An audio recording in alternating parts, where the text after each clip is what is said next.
Hello everybody. सो मैं आपको बताने वाली हूँ एजम्पशंस ऑफ पीपीएफ, ठीक है, production possibility frontier.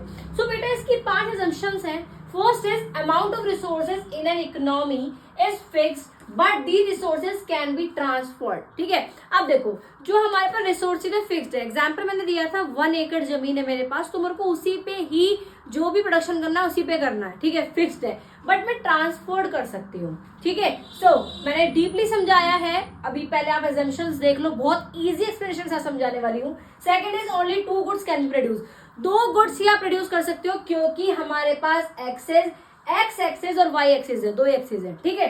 So resources are fully and efficiently utilise, पूरे के पूरे जितने भी गिवन रिसोर्सेज हैं आपके पूरे अच्छे से यूटिलाइज होने चाहिए, ठीक है।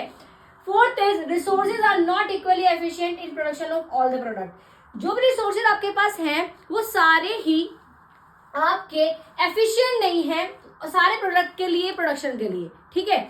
Fifth is the level of technology is assume to be constant. Technology भी आपकी चेंज नहीं होनी चाहिए, वही होनी चाहिए। एक बार देख लो कि आपके पास रिसोर्सेज फिक्स्ड हैं, बस आप क्या कर सकते हो, ट्रांसपोर्ट कर सकते हो, ठीक है। आपके पास 2 तरह के गुड्स हैं, ठीक है, बटर और गन, ठीक है। एग्जाम्पल से दे रही हूँ क्योंकि जब ये कॉन्सेप्ट आया था तो उस टाइम पे वॉर का टाइम चल रहा था, ठीक है, जिसकी वजह से 2 ही तरह के प्रोड्यूस होते थे गुड्स। कौन से, तो या फिर हमारे जो वॉर प्रोडक्ट्स थे या फिर नेसेसरी प्रोडक्ट थे, ठीक है। उसमें ब्रेड बटर आता है और वॉर प्रोडक्ट में आता है गन्स वगैरह।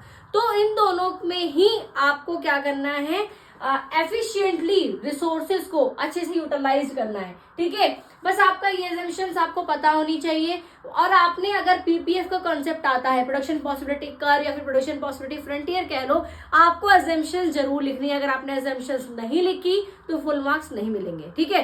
जब भी कंसेप्ट आएगा आपको एजम्पशंस जरूर लिखनी है, ये बात ध्यान रखना, ठीक है। आई होप आपको समझ में आ गया। अगर कभी आपको प्रॉब्लम आए फिर भी आप मुझे बताओ, मैंने ये कंसेप्ट और अच्छे से एक्सप्लेन किया अपनी लॉन्ग वीडियो में, ठीक है। Thank you so much for watching and all the very best मेरे बच्चों। मेहनत करते रहो, सक्सेस आपको जरूर मिलेगी। All the very best.